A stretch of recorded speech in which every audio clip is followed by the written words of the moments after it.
அனைவருக்கும் வணக்கம். TNPSC group 4 தேர்வு எழுதிய மாணவர்களுக்கு இந்த பதிவு.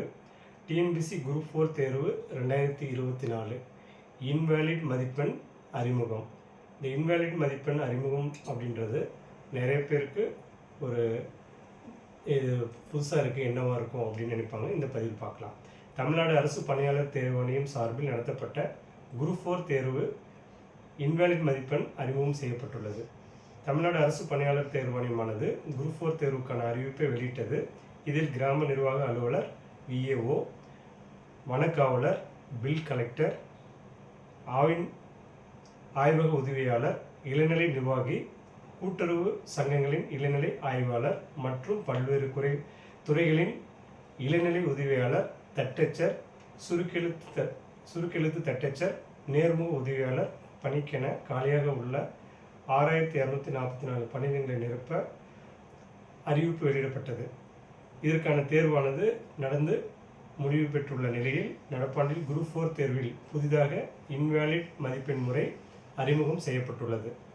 200 கேள்விகளுக்கு 300 மதிப்பெண்கள் என நடைபெறும் இத்தேர்வில் தவறான பதிலை முதலில் தேர்வு செய்து அதை அடித்துவிட்டு பிறகு வேறு பதிலை குறித்தால் அந்த கேள்விக்கான மதிப்பெண் இன்வேலிட் ஆகிவிடும், அதாவது கணக்கிடப்படாது என தெரிவிக்கப்பட்டுள்ளது. இது தேர்வுகளுக்கு மதிப்பெண் குறித்து அச்சத்தை ஏற்படுத்தியுள்ளது.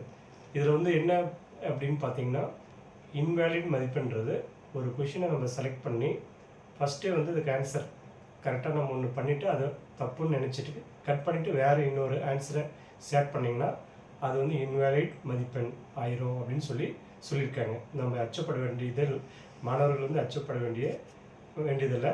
ஏன்னு கேட்டிங்கன்னா, ஒன்ஸ் நீங்கள் கரெக்டான்றதை கன்ஃபார்ம் பண்ணிவிட்டு அதுக்கு பிறகு நீங்கள் ஆன்சர் செலக்ட் பண்ணணும் அப்படின்றது தான்.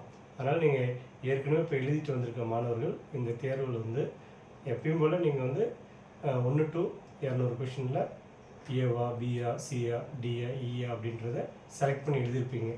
அந்த மாதிரி எழுதுனதை ஒன்றை கட் பண்ணிவிட்டு இன்னொன்று மாற்றி போட்டிருந்தா அந்த கொஷினை மட்டும் உங்களுக்கு மார்க்கை கட் பண்ணுவாங்க, இன்வேலிட் ஆகிருக்கும். மற்றபடி மற்ற கொஷினுக்கான ஆன்சருக்கான மதிப்பெண் வந்துடும். இதுக்கு முன்னாடிலாம் கோடிங் ஷீட்டில் நீங்கள் அடித்தல் திருத்தலோ அதே மாதிரி நம்ம ஒன் டைம் போட்டு 2 டைம் ஒரே ஆன்சர் போட்டிருந்தாவோ அதெல்லாம் டோட்டலாகவே அந்த கொஷின் பேப்பரை கட் பண்ணிடுவாங்க. அதுக்கு அந்த ஆன்சர் டோட்டலாக வெளியிட மாட்டாங்க அப்படின்றதெல்லாம் இதுக்கு முன்னாடி இருந்தது.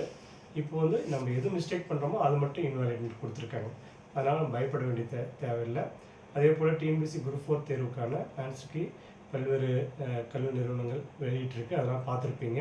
அதில் ஒரு சில ஆன்சர் டிஃபிகல்ட்டாக இருக்கும், ஒரு சில கொஷின் தப்பாக இருக்கும். அந்த மாதிரி தப்பாக இருக்குது அப்படின்னா கவர்மெண்ட்டோடைய இதில் மார்க் அது கொடுத்துருவாங்க. அதே போல் கவர்மெண்ட் வெளியிடுற ஆன்சர் தான் இறுதியானது.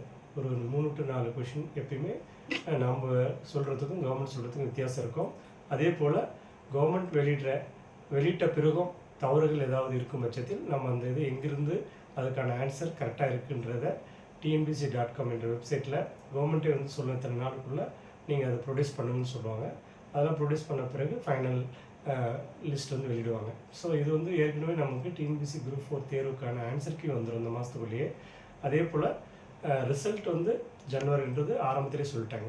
ஸோ ஏன்னா 15 லட்சத்துக்கு மேலே எழுதியிருக்காங்க, அத்தனையும் வேல்யூ பண்ணி ப்ராம்ப்டாக போடுறதுக்காக டைம் ஆகும். ஸோ அதனால் அடுத்த ஒரு பதிவு சந்திப்போம். ஆன்சர் கீ எப்போ வரும் அப்படின்ற தகவல் உடனே இந்த டிஎன்பிஎஸ்சி குரூப் 4 பற்றி இந்த ஆன்சர் வரக்கூடிய தகவலை நம்ம யூடியூப்பில் மீண்டும் நான் பதிவிடுறேன். தொடர்ந்து பாருங்கள். அடுத்த ஒரு பதிவில் சந்திப்போம். வணக்கம், நன்றி.